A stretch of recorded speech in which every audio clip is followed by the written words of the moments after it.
Hi viewers, welcome to our channel. ప్రస్తుతం మనతో పాటు భరద్వాజ్ గారు సీనియర్ జర్నలిస్ట్, వారితో ఒకసారి మాట్లాడదాం. సార్ నమస్కారం సార్. నమస్తే అండి. సార్ 8 వసంతాలు అని ఒక సినిమా వచ్చింది, మంచి టాక్ తో కూడా రన్ అవుతూ ఉంది. అయితే ఈ సినిమా టీం పైన సీనియర్ జర్నలిస్ట్ విఎస్ఎన్ మూర్తి గారు ఎవరైతే ఉన్నారో ఆయన ఫుల్ ఫైర్ అయిపోయారు సార్. నిన్నంతా ప్రెస్ మీట్ లో కూడా ఈ విధంగా ఫైర్ అవుతున్న వీడియోలు కూడా ఇప్పుడు వైరల్ అవుతున్నాయి. అంటే సినిమాలో ఏదో సన్నివేశానికి సంబంధించి బ్రాహ్మణులు ముస్లింలు అది ప్రాపర్ గా చూపించలేదని చెప్పేసి ఫైర్ అయినట్టు తెలుస్తుంది. నేను సినిమా చూడలేదు, ఆ సన్నివేశం నాకు తెలియదు. అసలు ఏముంది ఆ సన్నివేశంలో, మరి మూర్తిగా రాస్తాయిలు ఎందుకు ఫైర్ అయ్యారు? సో దాని గురించి చెప్తూనే ఆ సినిమా రివ్యూ కూడా ఒకసారి మీ మాటల్లో సార్. సినిమా రివ్యూ అది అక్కర్లేదండి. నిజానికి అది సన్నివేశం ఏంటంటే, తన గురువు, తనకి విద్య నేర్పినటువంటి గురువు, ఆయనకి ఏ రకమైనటువంటి రిలేటివ్స్ ఉండరు. దాంతో ఆయన శిష్యురాలిగా ఆ అమ్మాయి ఆ బాధ్యత తీసుకుని ఆయన లాస్ట్ రైట్స్ అవి తనే కంప్లీట్ చేసి అంత్యక్రియలు ఇవన్నీ చితికి తనే నిప్పు పెట్టి ఆ సన్నివేశ చిత్రీకరణ సందర్భంగా కూడా కొంచెం అంటే సినిమాటిక్ లిబర్టీ పేరుతో కొంచెం అవాస్తవిక ధోరణిలో కూడా నడిచింది. అయినప్పటికీ సరే వాళ్ళు ఏదో చెప్పదలుచుకున్నారు, డైరెక్టర్ గారు ఎమోషనల్గా ఏదో చెప్పదలుచుకున్నాడు, ఆ పద్ధతిలో వెళ్ళిపోయింది సన్నివేశం.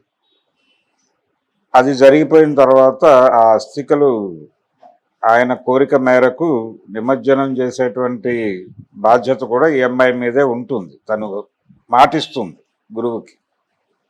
ఆ మాట ఇచ్చిన మేరకు ఆయన అస్థికలు గంగా నదిలో నిమజ్జనం చేయటం కోసం ఆవిడ కాశీ వెడుతుంది. వెళ్ళిన తర్వాత అక్కడ ఒంటరిగా వెడుతుంది. అంటే ఒంటరిగా వెళ్ళటం దేనికి, ఇలాంటి లాజిక్స్లోకి వెళ్ళకూడదు. ఎందుకంటే ఆవిడకు ఒక మదర్ ఉంటారు, ఫ్రెండ్స్ ఉంటారు, ఆయన శిష్యులే ఈవిడ ఫ్రెండ్స్ ఉంటారు. అలా ఒక గ్రూప్గా కూడా వెళ్ళి ఉండొచ్చు. కానీ అమ్మాయి ఎందుకో ఒంటరిగా వెడుతుంది. సరే, వెళ్ళిన తర్వాత అక్కడ ఒక అడ్రస్ కోసం వెతుకుతూ ఉంటుంది. ఒక బ్రాహ్మడి, అంటే అక్కడ కరతూ చేయటానికి ఒక బ్రాహ్మడు కావాలి కాబట్టి ఆ బ్రాహ్మడి కోసం వెతుకుతూ తనకు తెలిసినటువంటి రెఫరెన్స్ ఎవరో ఇచ్చిన ఒక అడ్రస్ పట్టుకుని ఒక ఇంటికి వెళ్తుంది. వెళితే అక్కడ ఆ ఇంట్లో కూడా ఒక బ్రాహ్మడు ఉంటాడు. ఆ ఇంట్లో అర్చన జరుగుతూ ఉంటుంది. ఆ అర్చన జరుగుతున్న టైంలో ఇక్కడ పూజ జరుగుతోందమ్మా, నువ్వు కాసేపు ఆగు అంటే అమ్మాయి చెప్తుంది, బలానా వాళ్ళ ఇంటి కోసం అడ్రస్ వెతుక్కుంటూ వచ్చాను నేను. ఇంతకుముందు ఇక్కడే ఉండేవాళ్ళు కానీ ఇప్పుడు వేరే 2 రోడ్ల అవతలకి మారారు, నువ్వు అక్కడికి వెళ్ళి వెతికితే దొరుకుతాడు ఆయన అని చెప్తాడు. చెప్పి, నువ్వు ఒంటరిగా వెళ్ళటం అంత మంచిది కాదు, చీకటిగా ఉంది కదా, నేను కూడా వస్తాను, నేను దింపేసి వస్తానని తన వైఫ్కి చెప్తాడు. దింపేసి వస్తాను అని, నువ్వు పూజ కొనసాగిస్తూ ఉండు, నేను వచ్చేస్తాను అని చెప్పి బయలుదేరతాడు. ఈ అమ్మాయిని తీసుకుని బయలుదేరతాడు. బయలుదేరి ఒక కబేలాలోకి తీసుకెళ్తారు. అంటే జంతు కళాభారాలు ఇవన్నీ వేలాడుతూ ఉంటాయి అక్కడ. అందులోకి తీసుకెళ్తాడు. ఆ మార్గ మధ్యంలో వెళ్ళేటప్పుడు అక్కడ కత్తులు సానబడుతూ ఇలా కొన్ని క్యారెక్టర్స్ని చూపిస్తాడు. అందులో 2-3 ముస్లిం పాత్రలు కూడా ఉన్నాయి. వాళ్ళ మధ్యలో నుంచి ఈ అమ్మాయిని తీసుకెళ్తాడు ఆయన ఆ కబేళాలోకి. ఏంటి ఇక్కడికి తీసుకొచ్చారు అంటుంది అమ్మాయి. అనగానే, నీకు తెలియదా, నువ్వు సహకరిస్తే 5 నిమిషాల్లో పని అయిపోతుంది, నువ్వు వెళ్ళి నీ పని నువ్వు చూసుకుని వెళ్ళిపోవచ్చు అని ఆ అమ్మాయి మీద రేప్ అటెంప్ట్ చేయబోతున్నట్టుగా ఒక కాషన్ నోటీస్ ఇచ్చేస్తాడు అతను. ఇచ్చేసిన తర్వాత ఆవిడ అస్థికలు పక్కన పెట్టి, గురుగారు నేను వీళ్ళని గెలిస్తే ఒక సక్సెస్ఫుల్ స్టూడెంట్గా నేను, అంటే ఆయన దగ్గర కరాటే నేర్చుకుంటుంది అమ్మాయి, బ్లాక్ బెల్ట్ కాబట్టి నేను మీకు ఒక సక్సెస్ఫుల్ స్టూడెంట్గా ప్రూవ్ అవుతాను, కాబట్టి ఆ అధికారంతో మీ అస్థికలు నిమజ్జనం చేస్తాను అని చెప్పి ఆ అస్థికలను ఒక చోట పెట్టి వెనక్కి వచ్చి వీళ్ళతో ఫైట్ చేస్తుంది. యాక్చువల్గా అక్కడ డైరెక్టర్ గారు చెప్పదలుచుకుంది ఏంటంటే, ఆ అమ్మాయి సెల్ఫ్ ప్రొటెక్టివ్ మెథడ్లో ఈ కరాటే విద్య ఆ అమ్మాయిని ఆ గందరగోళంలో నుంచి ఎలా బయటేసింది అనేది చెప్పడం కోసం కల్పించిన సన్నివేశంగా అనుకుంటే, అక్కడ అతను అనుకున్నటువంటి డిజైన్లో ఆ అమ్మాయిని నమ్మించి ఒక చోటకి తీసుకెళ్ళిన తర్వాత అక్కడ అమ్మాయిని రేప్ చేసే ప్రయత్నం జరగాలి. ఆ అమ్మాయి అక్కడి నుంచి వాళ్ళని ఎదిరించి నిలబడి వాళ్ళతో ఫైట్ చేసి తను బయటపడాలి. బయటపడటం ద్వారా ఆ క్యారెక్టర్ కెపాసిటీస్కి ఒక న్యాయం చేసినట్టు అవుతుంది అనేది డైరెక్టర్ గారి పర్స్పెక్టివ్. ఆ దృక్పథంతోనే ఆయన ఆ సన్నివేశాన్ని కల్పించాడు. అలాగే నడుస్తుంది. అయితే ఇక్కడ ఈ క్యారెక్టర్లలో ఈ ఇద్దరు ముస్లిం క్యారెక్టర్లు ఒక బ్రాహ్మడు లీడ్ చేస్తూ ఉండగా ఇద్దరు ముస్లింలు అతన్ని ప్రొటెక్ట్ చేయడం కోసం వస్తారు. అతన్ని ప్రొటెక్ట్ చేస్తూ ఈ అమ్మాయిని కట్టడి చేసే ప్రయత్నంలో అందరూ తన్నులు తింటారు. వీళ్ళందరినీ చితక్కొట్టి అమ్మాయి వెళ్ళిపోతుంది. ఆ చితక్కొట్టే క్రమంలో అక్కడున్న జంతు కళాబరాల్లో నుంచి ఒక ఎముక తీసి వాడుతుంది వెపన్గా. అదంతా కొంచెం ఈ మధ్య కాలంలో మనం చూస్తున్న చాలా సినిమాల్లో వైలెన్స్ ప్రముఖ పాత్ర వహించడం అనేది మనకు తెలుసు. ఈ వైలెన్స్ని కొంచెం గ్లోరిఫై చేసేటువంటి పద్ధతిలో సన్నివేశాలు నడుస్తున్నాయి ఈ మధ్య. టేకింగ్ సైడ్ అది ఉంది సినిమాలో. అది ఈ అమ్మాయితో చేయించటం ద్వారా దానికి కొంచెం గ్లామర్ అద్దే ప్రయత్నం కూడా చేశాడు ఆయన డైరెక్టర్ గారు. ఈ ప్రాసెస్లో అక్కడ ఉన్నటువంటి దుర్మార్గమైన పాత్రలు, అంటే దుర్మార్గులలో ఇద్దరు ముస్లింలు ఒక బ్రాహ్మడు ఉండటం, ఈ ఇద్దరు ముస్లింలు ఆ బ్రాహ్మడి నాయకత్వంలో ఉండటం, ఇది సన్నివేశం. ఇక్కడ ముస్లింలు బ్రాహ్మణుల నాయకత్వంలో నడుస్తున్నారా నిజంగానే అనే ప్రశ్న లేవనెత్తితే, నిజమేనా అది, అలా జరుగుతోందా సమాజం అని ఆ యాంగిల్లో ఒక అధ్యయనం చేయవచ్చు ఆ సన్నివేశం నుంచి. అంత సయోధ్యం ఉందా, అతనికి బలి చేయటానికి ఒక అమ్మాయిని ముస్లింలు కట్టడి చేసి తీసుకెళ్ళి అతనికి బలిపెట్టే, ఒక బ్రాహ్మడికి ఒక అమ్మాయి శైలాన్ని బలిపెట్టే పరిస్థితిలో ఈ దేశంలో ముస్లిం సమాజం ఉందా అని ప్రశ్నిస్తే ఏం సమాధానం వస్తుంది? అలాగే ఇక్కడ బ్రాహ్మడు అక్కడ రైజ్ అయిన ప్రశ్న అంటే ప్రెస్ మీట్లో ఆయన రైజ్ చేసిన క్వశ్చను, బ్రాహ్మడు రేప్ చేసినట్టుగా చూపించారు, ముస్లింల సహకారంతో చూపించారు సన్నివేశాన్ని. బ్రాహ్మణులు ఎలా కనిపిస్తున్నారు, అదే ఇంకో క్యాస్ట్ని పెట్టండి. మీరు సినిమాలో మిగిలిన ఏ పాత్రకి క్యాస్ట్ని పెట్టలేదు. హీరోయిన్ ఏ కులమో తెలియదు, హీరో ఏ కులమో తెలియదు అని ఒక విమర్శ పెట్టి పర్టికులర్గా ఆ క్యాస్ట్నే ఎందుకు మీరు హైలైట్ చేశారు, బ్రాహ్మణ కులాన్నే ఎందుకు హైలైట్ చేశారు అని. అక్కడ డైరెక్టర్ పాయింట్ ఆఫ్ వ్యూలో చూస్తేనేమో ఆ అమ్మాయికి ఒక నమ్మకం కలగాలి ఆ క్యారెక్టర్ మీద. కలగాలంటే ఆ అమ్మాయి ఏ పర్పస్ మీద వెళ్ళింది, అస్థికల నిమజ్జనం చేయడానికి వెళ్ళింది, అక్కడ ఒక బ్రాహ్మడు కావాలి ఆవిడికి. ఒక బ్రాహ్మడిని ఎవరో రాసిచ్చిన రెఫరెన్స్ ఆధారంగా వెతికే ప్రయత్నంలో ఈ బ్రాహ్మడికి దొరుకుతుంది ఆవిడ. ఆ బ్రాహ్మడు మంచివాడే అయి ఉండొచ్చు, ఈ బ్రాహ్మడు మంచివాడై ఉండాలని రూలేం లేదు కదా. బ్రాహ్మణులందరూ చాలా సర్వోన్నతులు అని చెప్పలేం కదా. బ్రాహ్మణులు క్రిమినల్స్ ఉంటారా అంటే డెఫినెట్గా ఆ ఏరియాలో కూడా క్రిమినల్స్ ఉన్నారు, క్రైమ్స్. మనం ఒకసారి క్రైమ్ ఇది కనుక చూస్తే దానిలో చాలా బ్రాహ్మణ పేర్లు కనిపిస్తాయి.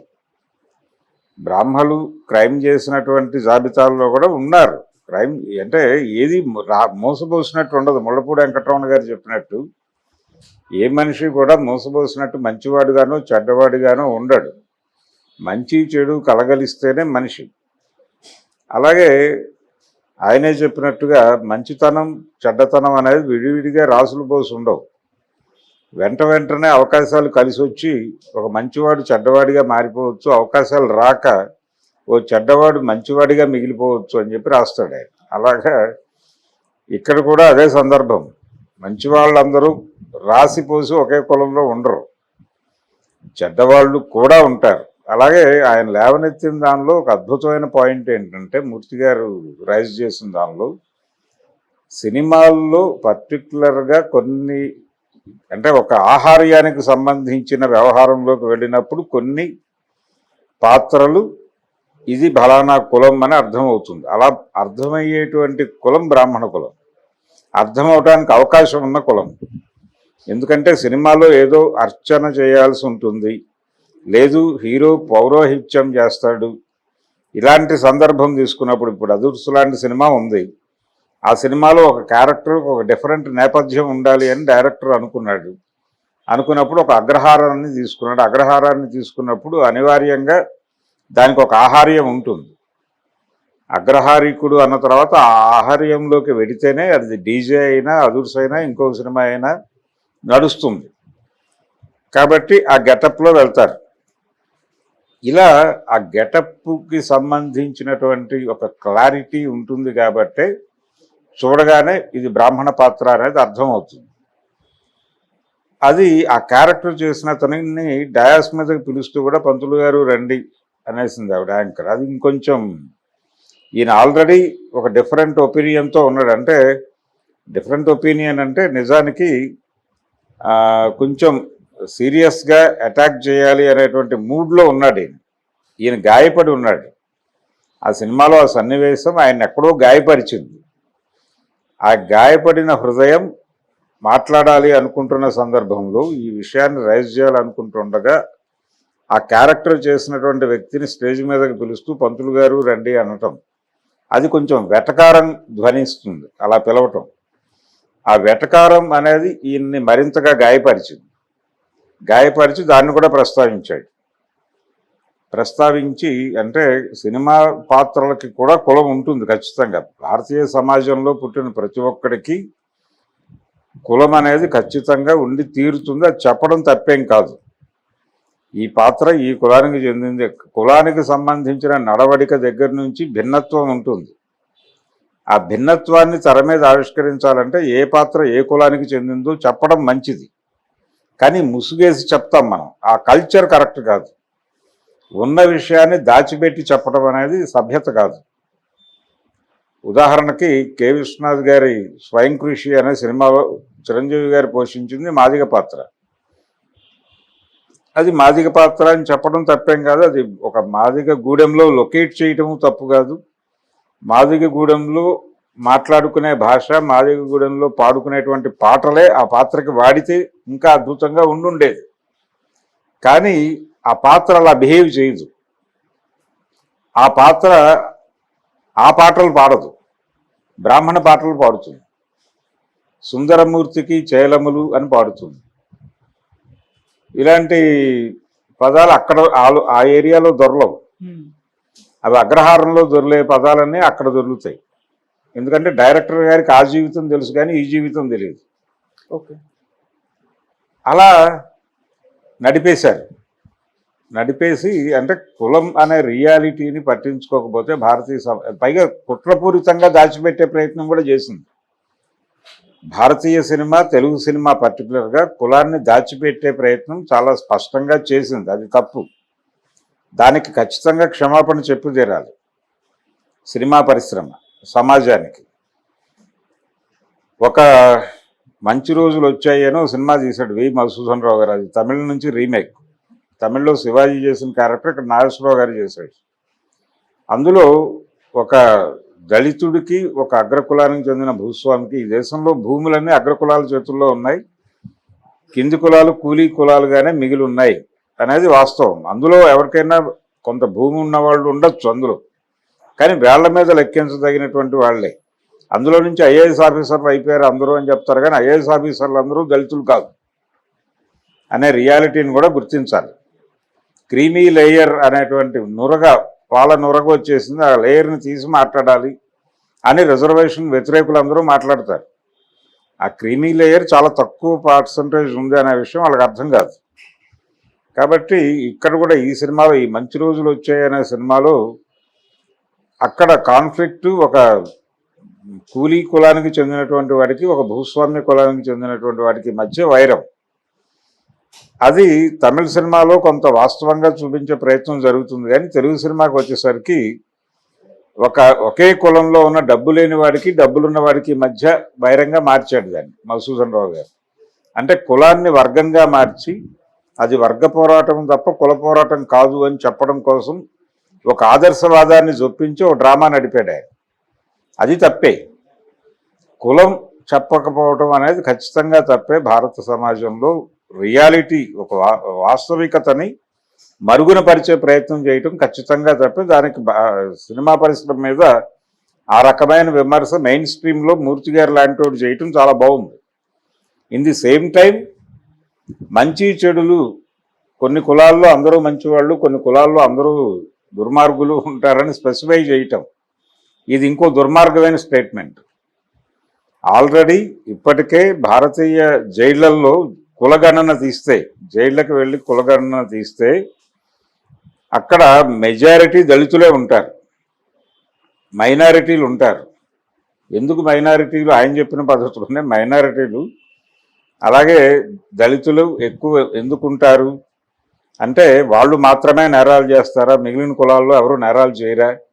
వీళ్ళందరూ పవిత్రులు, వాళ్ళు మాత్రమే నేరాలు చేసేవాళ్ళు అంటే, నేరం చేసి తప్పించుకునే అవకాశం తెలియని వాళ్ళు, చేతకాని వాళ్ళు, అసలు ఆ జ్ఞానమే లేని వాళ్ళు. ఈ జ్ఞానం విపరీతంగా ఉండటం వలన వీళ్ళని మించిన నేరాలు చేసి కూడా వీళ్ళు బయట ఉంటారు. బెయిల్ తీసుకోవచ్చు అనే జ్ఞానము ఉండదు, బెయిల్ తీసుకోవడానికి లాయర్ని పెట్టుకోవడానికి డబ్బులు ఉండవు. అందుకని జైల్లోనే మగ్గిపోవచ్చు. ఎప్పుడోకప్పుడు ఆ జడ్జి గారు ఏదో ఒకటి కనీసం ఈ రిమాండ్ సెటప్ చేసైనా బయటకు వదలకపోతాడా అని చెప్పి అలా జైళ్ళల్లో ఉండిపోతారండి. అందుకని మీకు జైళ్లలో కులగణన తీస్తే కింది కులాల వాళ్ళే ఎక్కువ మంది కనిపిస్తారు. ఈ రియాలిటీని సినిమా పరిశ్రమ ఏ రోజు ప్రపంచానికి చెప్పే ప్రయత్నం, ఏ కథలోనూ చెప్పే ప్రయత్నం చేయలే. అందుకని దళితులందరూ నేరస్తులు, అగ్రకులాల వాళ్ళందరూ బ్రాహ్మలు, అలాగే కమ్మవారు, రెడ్లు, కాపులు, వీళ్ళెవరూ కూడా అసలు నేరాలు చేయనటువంటి అత్యుత్తమమైనటువంటి మనుషులు అని కేటగరైజ్ చేస్తే ఎలా ఉంటుంది? కడుపు మండిపోదు. అలాగే ఇక్కడ కూడా మూర్తి గారి ఆర్గ్యుమెంట్లో ఒక బ్రాహ్మడు అలా బిహేవ్ చేయకూడదు అనేం లేదు, చేయొచ్చు. చేసిన సందర్భాలు అనేకం ఉన్నాయి. చెయ్యరు అనే ఒక జనరల్ స్టేట్మెంట్, చెయ్యరు అనే మాట అనకూడదు. చేయటానికి అవకాశం ఉండటం తక్కువ, ఏదో రేర్గా జరిగి ఉండొచ్చు. ఆ రేరెస్ట్ ఆఫ్ రేర్ని మీరు గ్లోరిఫై చేసి చూపించటం వలన ఆ సమాజం గాయపడే అవకాశం ఉంది అని సబ్మిసివ్గా మాట్లాడలేదు ఆయన. ఆయన అటాక్ చేశాడు, అంటే గాయపడ్డాడు ఆయన. అది పర్సనల్గా తీసుకున్నారు ఆయన. ఈ పర్సనల్గా తీసుకుని ఆయన గాయపడ్డాడు, కానీ ఇది లీడ్ తీసుకుని బ్రాహ్మణ సంఘాలు దాడి చేసే ప్రయత్నం చేస్తున్నాయి. మొదలైంది ఆల్రెడీ గొడవ. ఇటీవల భక్త కన్నప్ప అనే సినిమా రాబోతోంది రేపు నెక్స్ట్ వీక్. దానిలో పిలక గిలక అని 2 పాత్రలకు పేర్లు పెట్టారు అనేది ఒక ఇష్యూ. ఆల్రెడీ వాళ్ళు కోర్టుకు వెళ్ళారు. ఆగస్టు 1వ తారీఖు ఏదో వాయిదా వేశారు. అదే ఒకటి నడుస్తోంది.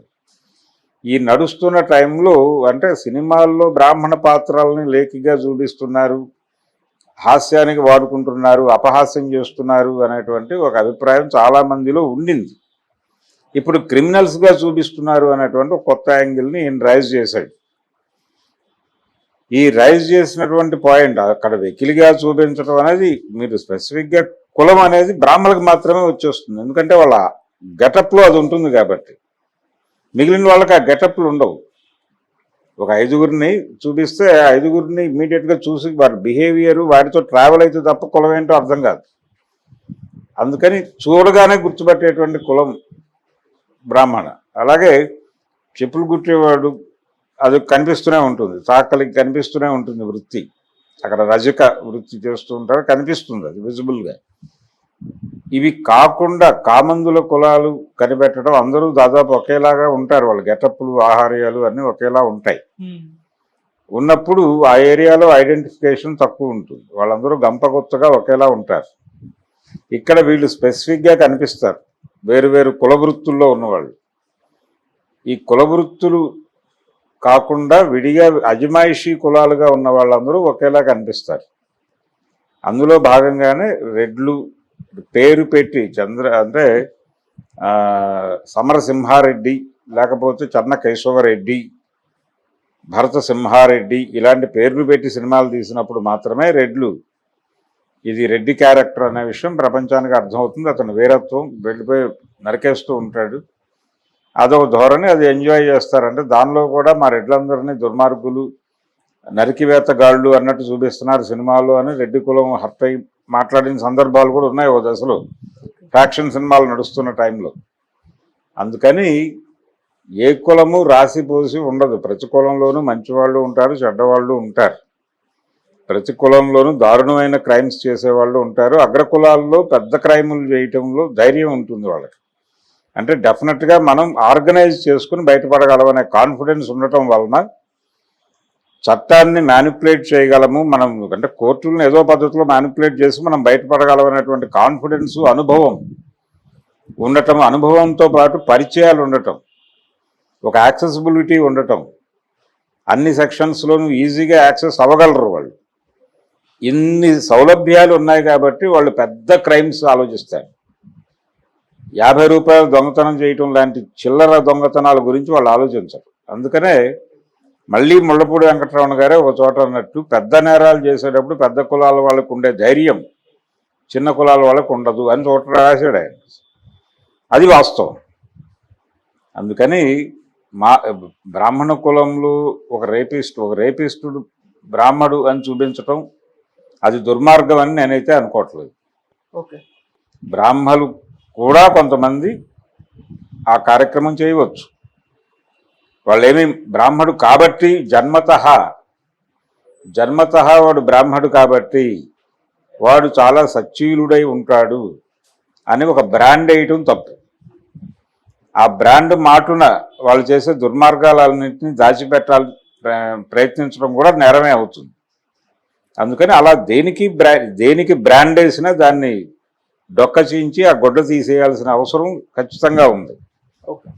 అందుకని మూర్తి గారి వాదనలో బ్రాహ్మణ పాత్రని విలన్గా చూపించారు అనటం కరెక్ట్ కాదు. అది బ్రాహ్మణ్ణి రేపిస్ట్గా చూపించారు అనే మాట కరెక్ట్ కాదు. బ్రాహ్మణులు రేపిస్టులు కాదా? రేప్ కేసులు నమోదైనటువంటి బ్రాహ్మణులు లేరా?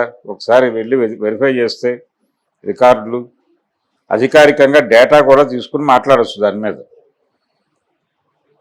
భార్యల్ని చంపేసిన భర్తలు ఎంతమంది లేరు బ్రాహ్మణ కులంలో? కిరసనాయిలు పోసి ఇంట్లో తగలబెట్టిన బ్రాహ్మణులు లేరా? ఏదో టెక్నికల్ ప్రాబ్లం వచ్చి చాలా తెలివిగా ప్లాన్ చేసి కారుని తీసుకెళ్లి కాలువలోకి తోసేసి భార్యని వదిలించుకున్నటువంటి భర్తలు లేరా? ఇది ఒక నమోదైన కేసే విజయవాడలోనే. కావాలంటే దానికి సంబంధించిన డీటెయిల్స్ ఇవ్వగలం. అందుచేత ఒక కాలేజీ లెక్చరర్ అతను, ఇలాంటి సంఘటనలు వందలు వేలు ఉన్నాయి ప్రపంచంలో. అందుకని ఫలానా కులం వారు సచ్చీలురు, ఫలానా కులం వారు నేరస్తులు, ఇలాంటి బ్రాండింగ్ గొడవ ఆర్గ్యుమెంట్ రూపంలో చేయటం అనేది అది ఒక రకంగా కుల ఆభిజాత్య ధోరణికి అద్దం పడుతుంది తప్ప మరొకటి కాదు. రెండోది, సినిమా పాత్రలకి కులం లేకుండా చూపించడం అనేది ఖచ్చితంగా తప్పే. ఆయన లేవనెత్తిన పాయింట్, సినిమా పాత్రలకి కులాలు చెప్పడం తప్పేమీ కాదు, చెప్పడం అవసరం కూడా. చెప్పినప్పుడు ఈ కులం కాబట్టి ఇది ఇలా బిహేవ్ చేస్తుంది అనేది, ఇలా బిహేవ్ చేసే ఛాన్స్ ఉంది అనేది ఒక బిలీవబిలిటీ ఉంటుంది జనాలకు. ఆ దమ్ము లేదంటే సమాజంతో అది ఒక మనం ఒక చర్చలోకి వెళ్తామనే భయంతో వాళ్ళు మాట్లాడరు. మధుసూదన్ రావు గారు ఆయన కమ్యూనిస్టు జ్ఞాని కాబట్టి, మధుసూదన్ రావు గారు ఆయన కమ్యూనిస్ట్ పార్టీలో పనిచేసి వచ్చాడు. అందుకని ఆయన కులం గురించి మాట్లాడకుండా వర్గం గురించి మాట్లాడతాడు చాలా తెలివిగా. అదొక ఎక్స్ట్రీమ్ జ్ఞానే. అలాగే ఆయన ధోరణిలో చాలామంది కులం గురించి మాట్లాడరు. అక్కడ కనిపించే పాత్రలు దళిత పాత్రలు అయినప్పటికీ అవి దళితులు అని చెప్పరు, స్పెసిఫిక్గా బలానా కులం అని చెప్పరు. కాలం మారింది సినిమాలో కింది కులానికి చెందినటువంటి వ్యక్తి తాలూకా కూతురు అని శారద పాత్ర అని చెప్తాడు, కానీ విశ్వనాథ్ గారు స్పెసిఫిక్గా బలానా కులం అని చెప్పరు. ఇలాంటి దొంగదారుల్లో ప్రయాణం చేయటం అనేది సినిమా వాళ్ళు ఒక అడ్వాంటేజ్గా తీసుకుంటారు. దాని మీద దాడి చేయటం తప్పేం కాదు. దాని మీద దాడి చేయటం అక్కడ వరకు మూర్తి గారితో నేను ఏకీభవించడం మాత్రమే కాదు, ఆయనకు మద్దతుగా నిలబడతాను కూడా. కానీ ఇది కరెక్ట్ కాదు. ఒక రేపిస్టుగా బ్రాహ్మణ్ణి చూపించడం తప్పు అని చెప్పడం, ఆయన నాయకత్వంలో ముస్లింలు పనిచేస్తున్నారని చెప్పడం, ఇవి కొంచెం ఇబ్బందికరం. అందుకని ఖచ్చితంగా అలాంటి ఆర్గ్యుమెంట్లు అంటే కొన్ని సంఘటనలు జరిగినప్పుడు అసంకల్పిత ప్రేరేపితం అయి మనం మాట్లాడేస్తాం. అసంకల్పితంగా ప్రేరేపితులైపోయి మాట్లాడేస్తారు. దీన్ని క్షోభ్యత అంటారు. ఈ యాటిట్యూడ్ని క్షోభ్యత అంటారు తెలుగులో, సంస్కృతంలో. కాబట్టి అలాంటి ఒక ఇమ్మీడియట్ రియాక్షన్ వచ్చింది ఆయనలో. అది అలాగే చూడాలి. అంతకు మించి దానికి విలువనివ్వాల్సిన అవసరం లేదు, దాని గురించి ఆందోళన పడాల్సిన అవసరం అంతకంటే లేదు అని నేను సీరియస్గా భావిస్తున్నాను. Okay sir, thank you so much sir. Thank you.